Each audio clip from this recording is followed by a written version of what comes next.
Shalom. Ya, pesan Tuhan ini adalah sangat luar biasa dan semua orang pasti senang mendengarnya. Tuhan sedang mengirimkan berkat-Nya. Pesannya diambil dari Lukas pasal 5 ayat 6 dan 7 khususnya, tapi nanti kita akan lihat secara cepat satu perikop. Tapi yang jelas, minggu ini kita mendapatkan pesan bahwa ada sesuatu yang akan Tuhan berikan. Apa bentuknya, seperti apa, kita belum tahu dan tentunya masing-masing orang berbeda-beda. Tapi yang jelas di sini, setelah Tuhan sampaikan bahwa minggu ini bahwa kita harus tetap mendekat pada Tuhan dan kita harus mempersiapkan wadah untuk menampung berkat Tuhan dan tugas apa yang Tuhan berikan pada kita. Dan Bapak Gembala katakan bahwa kita harus terus membangun iman, harus terus peka dengan apa yang Tuhan sedang lakukan dan tetap percaya bahwa Tuhan mampu melakukan segala sesuatu di luar apa yang kita bisa pikirkan, di luar apa yang kita lihat, di luar apa yang sedang terjadi sekarang ini. Kita akan tetap memegang firman Tuhan dan apa yang Tuhan katakan, apa yang Tuhan janjikan. Dan saya percaya semua siap untuk menerima berkat Tuhan. Katakan amin. Mari kita lihat. Yang pertama, apa yang saya renungkan akan saya sharekan bahwa yang pertama berkat Tuhan bisa datang tanpa diduga atau datangnya tiba-tiba. Mari kita lihat Lukas pasal 5 ayat 2 dan 3. Atau saya bacakan dari ayat 1 aja. Pada suatu kali, Yesus berdiri di pantai Danau Genesaret, sedang orang banyak mengerumuni dia hendak mendengarkan firman Allah. Ayat kedua, ia melihat dua perahu di tepi pantai. Coba kita tekankan, kita perhatikan, ada dua perahu di tepi pantai. Nelayan-nelayannya telah turun dan sedang membasuh jalannya. Ayat ketiga, ia naik ke dalam salah satu perahu itu. Perhatikan lagi. Yesus naik ke salah satu perahu, yaitu perahu Simon, dan menyuruh dia supaya menolakkan perahunya sedikit jauh dari pantai. Lalu ia duduk dan mengajar orang banyak dari atas perahu. Ada satu poin penting yang kita perhatikan di sini. Di pantai ada beberapa nelayan yang sedang membasuh jala, dan sudah dijelaskan oleh Bapak Gembala yang disebut taktiso, mempersiapkan atau mengutuhkan kembali jalannya. Di situ ada Simon, dan diperkirakan Simon itu di salah satu perahu itu. Biasanya Simon itu satu perahu dengan Andreas. Tapi ada satu perahu lagi di sini. Nanti kita akan lihat. Nah, yang sini perlu kita renungkan, kita perhatikan. Yesus memilih salah satu perahu dan memakai ternyata perahu itu pada perahu Simon atau Simon Petrus. Apa ini satu kebetulan? Kalau kita sudah lihat satu perikop, tentunya kita mengerti bahwa perahu ini akan Tuhan pakai untuk menjadi berkat. Tetapi sebelum kita masuk ke ayat-ayat berikutnya, tentunya kita perlu merenungkan mengapa Yesus memilih perahu Petrus. Atau mengapa Yesus memilih perahu Simon? Mengapa Yesus tidak memilih perahu yang satunya lagi? Sedangkan jelas di sini katakan ada dua perahu di situ. Ini satu yang menarik. Apa yang bisa kita tangkap di sini? Saya menangkap bahwa sebenarnya ini adalah mengenai satu anugerah. Bagaimana Tuhan bisa memilih kita? Bagaimana Tuhan bisa menjanjikan sesuatu pada kita di minggu ini? Apakah karena kita hebat? Apakah karena kita layak? Apakah karena kita lebih dari orang lain? Pesan Tuhan di ayat ini, di Lukas 5 ini mengatakan ada satu perahu lagi. Apakah perahu itu juga tidak layak dapat anugerah Tuhan? Apakah perahu itu sengaja Tuhan abaikan? Nanti kita akan lihat. Yang jelas Tuhan memilih perahu Simon. Dan itu adalah suatu anugerah buat Simon. Tuhan memilih kita, itu adalah anugerah buat kita. Tuhan menjanjikan sesuatu buat kita, itu adalah anugerah buat kita. Mengapa Tuhan tidak berikan pada yang lain? Nah itu yang perlu kita renungkan. Tapi yang jelas Tuhan punya maksud memilih kita. Yang perlu kita renungkan, mengapa Tuhan pilih kita? Mengapa Tuhan mau memberkati kita? Buat apa Tuhan ingin memberkati kita? Itu jauh lebih penting dibandingkan dengan berkatnya itu sendiri sebenarnya. Bapak Gembala mengatakan bahwa kita perlu wadah, mempersiapkan wadah.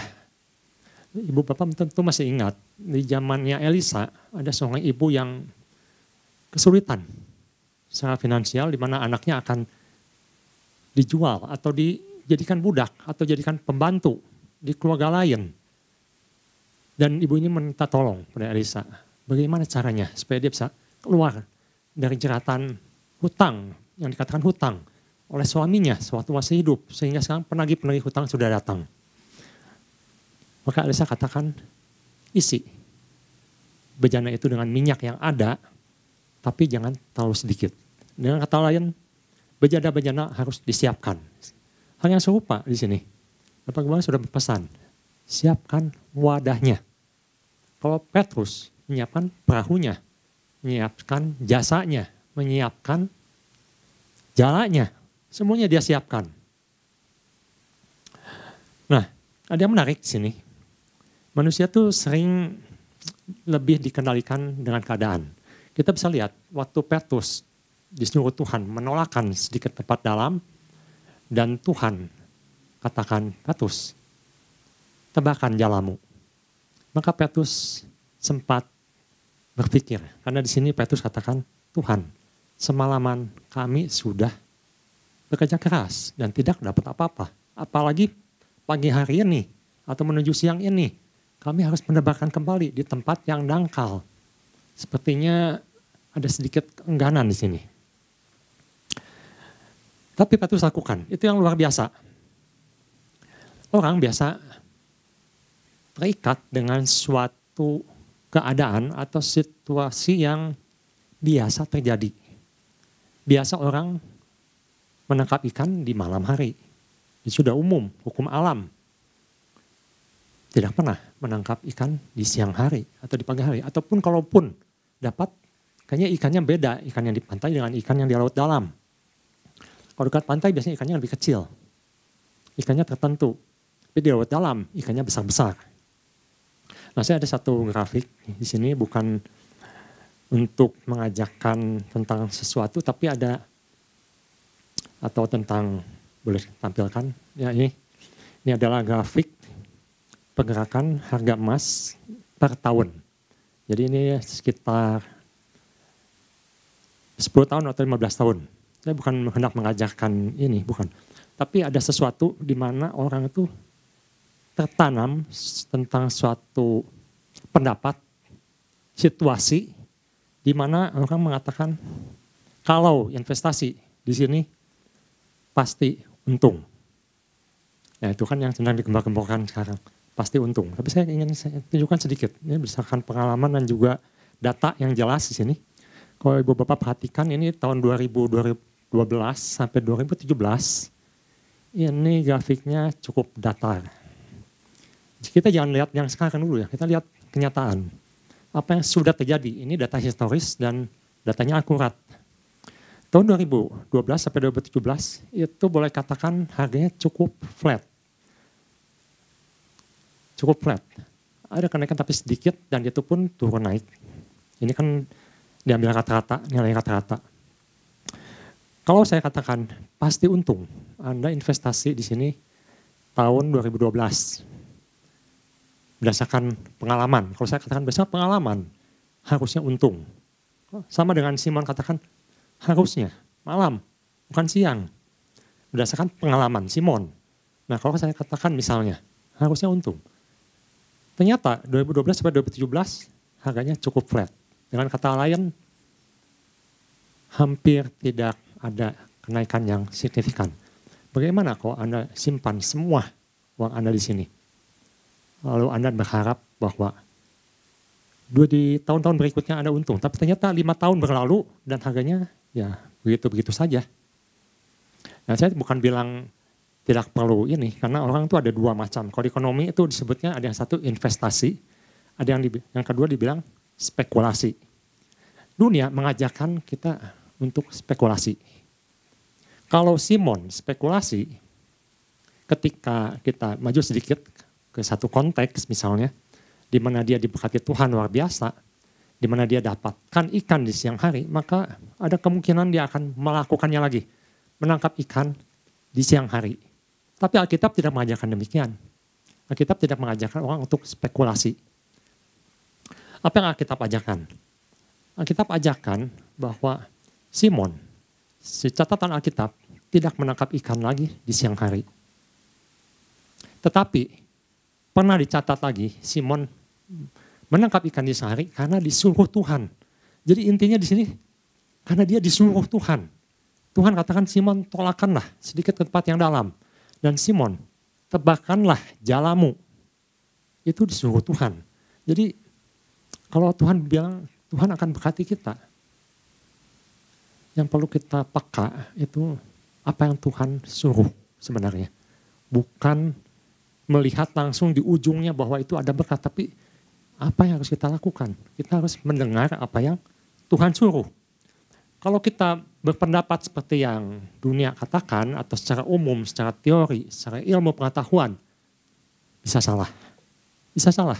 Walaupun itu suatu yang sudah biasa terjadi. Banyak orang lebih suka spekulasi dibandingkan investasi. Sedangkan Amsal mengajarkan orang untuk menabung, untuk investasi, bukan spekulasi. Kalau kita lihat tadi, memang di sini di grafik ini ada kenaikan signifikan di tahun mulai di 2017 sampai ya saat inilah. Ada kenaikan signifikan.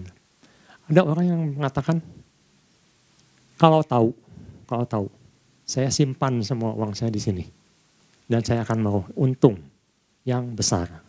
Pertanyaannya, apakah kita tahu? Pertanyaannya, apakah pasti seperti ini? Jawabannya adalah tidak. Orang yang lebih suka spekulasi. Orang yang spekulasi itu orang yang ingin bermain-main di wilayah yang dia tidak ketahui. Tuhan mengajarkan Simon bukan untuk bermain di wilayah yang tidak dia ketahui. Tapi Tuhan menyuruh Simon untuk bermain di wilayah yang pasti terjadi. Nah ini menurut saya sangat berbeda. Orang investasi dengan spekulasi. Spekulasi itu belum tentu terjadi. Tapi kalau investasi umumnya terjadi. Jadi perlu waktu, perlu proses, perlu ada yang dipertahankan. Mengapa kita tidak atau jangan spekulasi? Karena saya pernah berdiskusi dengan seorang teman dan dia bawa data ini, dia tunjukkan. Terus dia katakan gini, kalau tahu saya tidak usah bekerja, saya cukup diam, saya investasikan semua dengan hasil data yang dia dapat seperti itu. Dan dia katakan, saya akan jadi kaya tanpa bekerja. Apakah Tuhan suruh seperti itu? Nanti kita akan bahas, kita lihat. Apa Tuhan suruh kita seperti itu? Apa Tuhan memberkati kita untuk menjadi seperti itu? Diam? Atau Tuhan suruh kita untuk bekerja, untuk berkarya, untuk menjadi berkat? Nah ini menjadi pertanyaan kedua. Kita lihat sekarang. Yang kedua, berkat Tuhan diberikan untuk tujuan Tuhan yang lebih besar. Suatu hari ada seorang orang tua, seorang bapak, yang ini kisah nyata, saya bisa pastikan karena saya tahu persis kejadiannya. Dia punya bukan seorang anak, dia punya anak, di mana anak ini memerlukan komputer untuk mengerjakan skripsi atau tugas akhirnya. Dia sangat membutuhkan komputer ini. Tapi keadaan ekonomi tidak mendukung. Keadaan ekonomi tidak memungkinkan untuk membeli komputer karena masih banyak kebutuhan lain yang lebih penting. Lalu atas anugerah Tuhan ada temannya atau orang yang menawarkan, bagaimana kalau saya bantu sekarang untuk anak ini beli komputer ini, nanti kalau ada uang boleh cicil, boleh ganti. Dan diberikanlah uang itu untuk membeli komputer ke si bapak ini. Apa yang dilakukan oleh bapak ini? Nah, ini yang disebut dengan spekulasi. Bapak ini berkata ini, saya punya modal sekarang, kalau saya belikan komputer, maka uang ini akan langsung habis terpakai dan selesai. Yaitu bisa bantu untuk anaknya kuliah. Ini pikiran bapak ini. Tapi kalau ini saya pakai untuk modal, saya putarkan, saya pakai, bisa menghasilkan yang lebih besar, maka saya bisa kasih yang lebih, kurang lebih begitu ya pemikirannya. Apa yang terjadi? Yang terjadi uang itu habis. Dan akhirnya si anak ini ya tidak dapat komputer. Uangnya habis, spekulasinya salah, kalah, dan akhirnya anak ini tidak mendapatkan apa yang dibutuhkan. Apa yang bisa menjadi pelajaran di sini? Ketika seorang memberkati, kata Tuhan memberkati, kita pakai dengan salah, tidak mencapai apa yang tujuan Tuhan berikan. Atas seseorang itu ketika dia memberikan berkat, dipakai untuk sesuatu yang salah, bukan untuk kebutuhan yang sebenarnya. Maka kita bisa lihat hasilnya akan menyimpang. Bagaimana supaya hal ini tidak menyimpang? Kita lihat bahwa ada beberapa hal yang Petrus atau di kisah Lukas ini lakukan. Kita bisa banyak belajar dari Petrus, di mana jangan sampai kita itu memakai atau ketika Tuhan janjikan suatu berkat, kita pakai berkat itu dengan salah. Tidak sampai kepada sasarannya. Kita lihat ayat di Lukas pasal 5, ayat ke-5. Simon menjawab, Guru, telah sepanjang malam kami bekerja keras dan kami tidak menangkap apa-apa. Tetapi karena engkau menyuruhnya, aku akan menebakkan jala juga.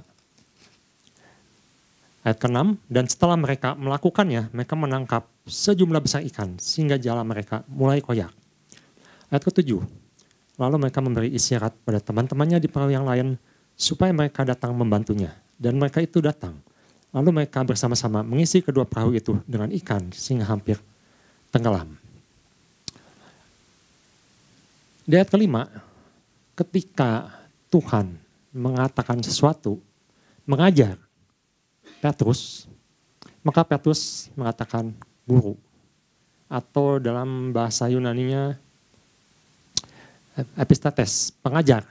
Seorang yang mengajarkan, seorang yang membimbing, seorang yang berdakwah atau berkhotbah sebatas pengetahuan, sebatas apa yang bisa disampaikan, diajarkan kepada orang lain.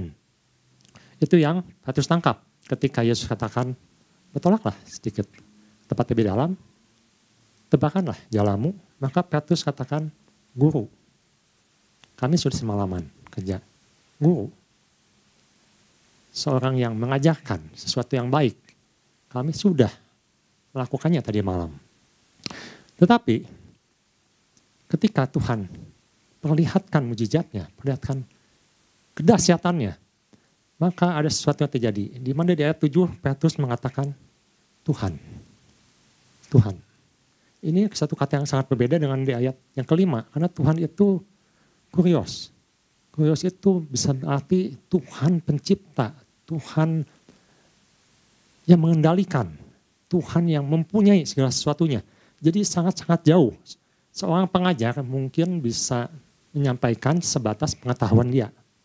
Tapi seorang Tuhan itu mempunyai kedaulatan, mempunyai kuasa, punya power untuk mengubah kehidupan. Ini yang perlu kita pertama dapatkan sebelum kita dapat berkat Tuhan. Di mana kita harus lebih mengenal Tuhan dengan sungguh. Siapa Tuhan kita? Apa hanya sebatas Tuhan yang bisa berjanji, sebatas Tuhan yang menyampaikan firman, sebatas Tuhan yang bisa mengubah situasi, atau Tuhan yang berdaulat. Termasuk dalam hal memilih Petrus, dalam hal memilih kita, dalam hal aku akan memberkatimu. Apakah kita bisa menganggap Tuhan ini benar Tuhan? Aku percaya sepenuhnya. Aku akan mendengarkan apa yang kau suruhkan, karena kau adalah Tuhan. Bukan hanya guru, tapi Tuhan. Tuhan yang kalau ia berjanji, kalau ia mengatakan, pasti terjadi. Jadi ini bukan spekulasi. Kalau spekulasi itu mudah-mudahan terjadi. Tapi kalau Tuhan yang mengatakan, ini ada satu kepastian. Sehingga kita harus mempersiapkan hati kita bahwa ini Tuhan yang berbicara, ini Tuhan yang menjanjikan.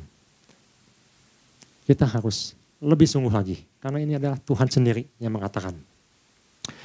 Yang kedua, kita lihat,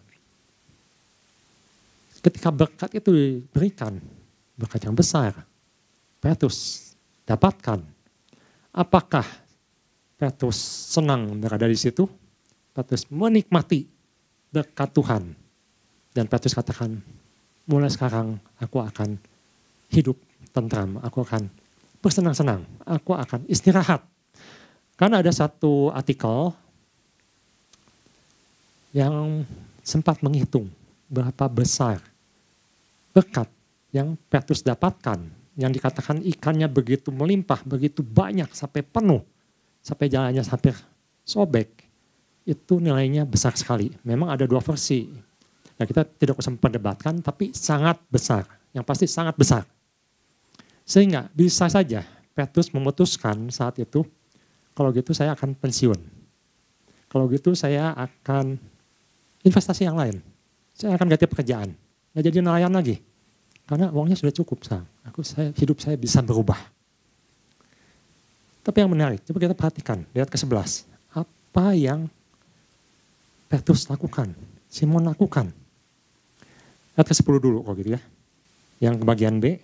Kata Yesus kepada Simon atau Petrus. Jangan takut. Mulai dari sekarang engkau akan menjala manusia. Ayat ke 11. Dan sesudah mereka menghela perahu-perahunya ke darat, mereka pun meninggalkan segala sesuatunya. Lalu mengikut Yesus. Apakah ini sesuatu yang cukup aneh? Kalau Ibu Bapak baca narasi ini, konteks ini, di mana seseorang diberkati begitu melimpah, begitu besar, begitu luar biasa, tetapi dia tinggalkan. Bukankah kita konsep selama ini, kalau saya dapat berkat ini Tuhan, saya akan menikmatinya. Saya akan bersenang-senang Tuhan. Saya akan beli ini, saya akan beli itu, saya akan mengerjakan ini, saya akan mengerjakan itu, saya akan investasi yang ini, saya akan investasi yang itu. Saya akan melakukan sesuatu yang menurut saya itu adalah sesuatu yang lebih besar, lebih menguntungkan. Tapi yang menarik di sini, Petrus tinggalkan. Mengapa bisa begitu? Bukankah Tuhan sudah berikan yang besar, yang luar biasa. Tapi Petrus memutuskan, mulai saat ini dia akan ikut Yesus. Dia tinggalkan. Bukan artinya berkat itu hilang, bukan. Tapi dia memilih untuk ikut Yesus. Dengan kata lain, buat Petrus, Yesus lebih berharga dibandingkan apa yang diberikan sebelumnya. Dan kita pernah mencatat, ada satu anak orang muda yang kaya sekali. Dia datang ke Yesus, dia katakan, Tuhan, apa yang harus saya lakukan supaya saya memiliki hidup yang kekal? Yesus katakan, tinggalkan hartamu, bagikan, ikutlah aku. Apa yang dia pikirkan? Tidak mau. Dia nggak mau, dia tinggalkan hartanya. Untuk apa dia tinggalkan hartanya? Dia sudah dapatkan semuanya. Dia menganggap hartanya lebih penting dibandingkan ajakan Yesus untuk mengikuti dia. Di pihak lain, ada orang yang ingin ikut Yesus. Tapi Yesus bilang, bagianmu bukan di sini, bagianmu di sana. Tetapi yang di sini, yang perlu kita renungkan, kalau kita dapatkan berkat itu, dan yakin kita akan dapatkan, apapun bentuknya. Karena Tuhan sudah berjanji. Apakah kita akan seperti Petrus? Atau kita akan larut dalam berkat itu sendiri? Di mana berkat itu begitu membutakan mata kita, sehingga kita katakan, sekarang aku akan hidup senang, aku akan cukup, aku akan melepaskan pekerjaanku, akan ganti pekerjaanku, akan melakukan yang lain, sesuatu yang lebih besar untukku, programku, scheduleku, rencanaku, atau seperti Yesus, seperti Petrus. Petrus katakan, mulai sekarang aku akan ikut Yesus lebih sungguh. Suatu pilihan. Kita lihat Pengkhotbah pasal 5 ayat 10.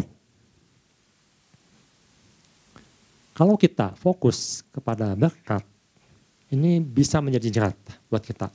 Berkat bisa menjadi jerat. Pengkhotbah atau Salomo mengatakan, dengan bertambahnya harta, kekayaan, bertambah pula orang-orang yang menghabiskannya. Dan apakah keuntungannya? Pemiliknya selayan daripada melihatnya. Dengan kata lain, Salomo menjelaskan di sini, jangan terikat dengan berkat. Berkat boleh dipakai, boleh digunakan. Itu suatu janji Tuhan yang sangat melegakan di situasi yang seperti sekarang. Tapi Tuhan ingatkan, lihat Petrus. Petrus dapatkan berkat, bukan berkat yang kecil, berkat yang besar. Tapi keputusan Petrus itu yang Tuhan nantikan. Ketika dia putuskan, Tuhan, aku akan ikut lebih lagi kepada Tuhan. Aku akan lebih sungguh kepada Tuhan. Dan ini ada satu teladan yang menurut saya harus kita lakukan. Kalau Tuhan akan berikan kita sesuatu. Jangan sampai sesuatu itu malah membuat kita mundur. Membuat kita menjauh. Itu yang kedua. Bagian kedua. Bagian ketiga. Nah ini, tadi pertama kita berpikir bahwa cuma satu perahu yang Tuhan pilih, yaitu perahu Simon. Ya, ada satu gambar, ini sempat diselidiki juga, tetapi datanya belum banyak, tetapi kurang lebih bisa mewakili. Ini ada satu gambar atau satu mosaik yang dibuat bagaimana kehidupan orang di zaman Romawi, di zaman Petrus, di zaman Yesus, mereka menangkap ikan. Jala ini disebutnya tipenya kemungkinan besar. Ada jala itu ada macam-macam, ada yang pakai kail, ada yang dipancing. Tetapi diperkirakan zaman Romawi, nelayan-nelayan menggunakan jenis jaring ini. Jaring untuk laut dalam, untuk ikan-ikan yang lebih besar. Dan disebutkan tipenya itu tipenya namanya tramal. Jadi jala tramal disebutnya. Di mana jala ini bentuknya 4 persegi panjang dan ditenggelamkan lalu ditarik. Nah ini yang menarik. Ketika jaring ini ditarik, ternyata mereka tidak bisa bekerja hanya dengan satu perahu. Jadi mereka memerlukan partner atau 2 perahu. Makanya kita perhatikan, Petrus ketika dia menangkap ikan, mereka berangkat 2 perahu. Makanya di pantai dikatakan ada 2 perahu. Satu perahu Simon, satu anak-anak Zebedeus atau Yohanes dan Yakobus. Jadi ketika mereka menjala ikan dan mereka mendapatkan ikan, maka perlu 2 perahu, sebelah kiri dan sebelah kanan untuk mengangkat jala tersebut.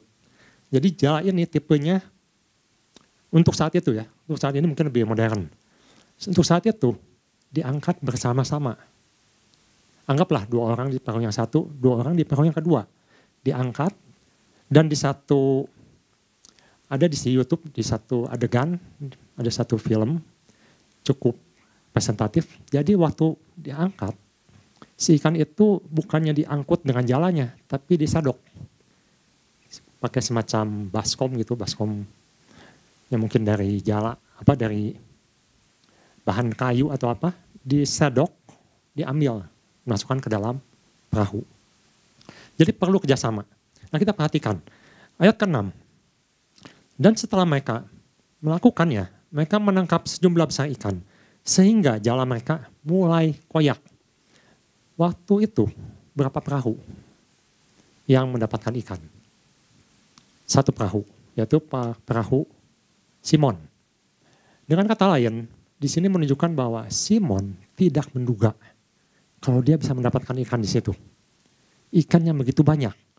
Ketika Yesus katakan, tebarkan jalamu. Simon taat, Simon percaya, Simon lakukan, dia dapatkan ikan. Tapi tidak bisa diangkat sendirian. Kalau Simon, dia egois atau dia rakus, atau dia tidak memperdulikan partnernya yang selama ini sama-sama berjuang di malam hari, maka ikan itu akan lepas kembali. Apa yang dia lakukan? Kita lihat ayat ke-7. Lalu mereka memberi isyarat, siapa? Simon beri isyarat kepada anak-anak Zebedeus. Dipikirkan itu adalah perahunya Yohanes dan Yakobus. Kepada teman-temannya di perahu yang lain, kepada partnernya, supaya mereka datang membantunya.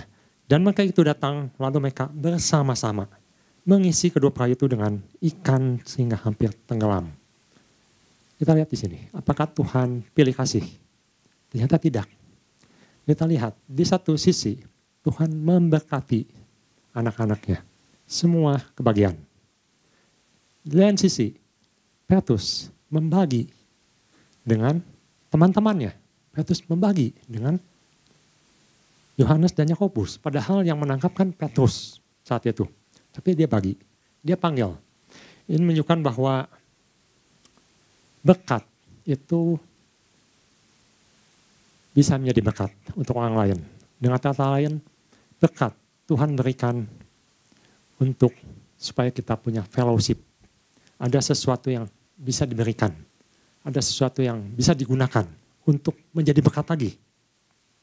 Sehingga kita lihat bahwa semuanya saling bekerja sama, sinergi, saling menguatkan, saling memberikan hasil.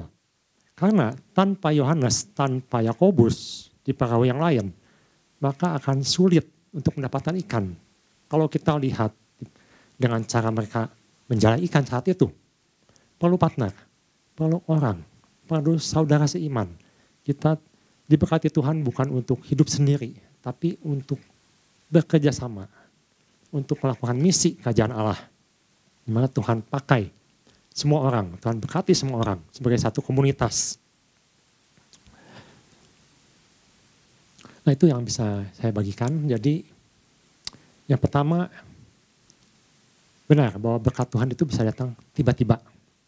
Dan kita perlu siapkan. Tetapi bukan untuk berspekulasi, bukan untuk dipakai sesuai keinginan kita. Tapi Tuhan berikan itu untuk apa?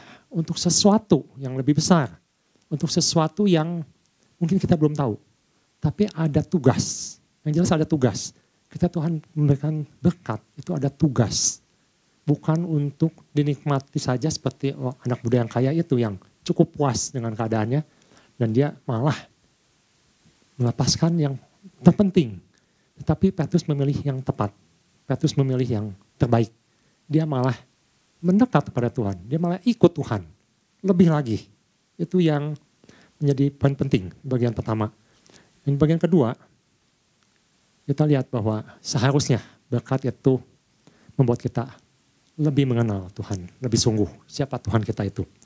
Dan kita ingat bahwa ada misi yang lebih besar. Ketika Tuhan katakan, hari ini engkau kujadikan penjala manusia, bukan penjala ikan lagi.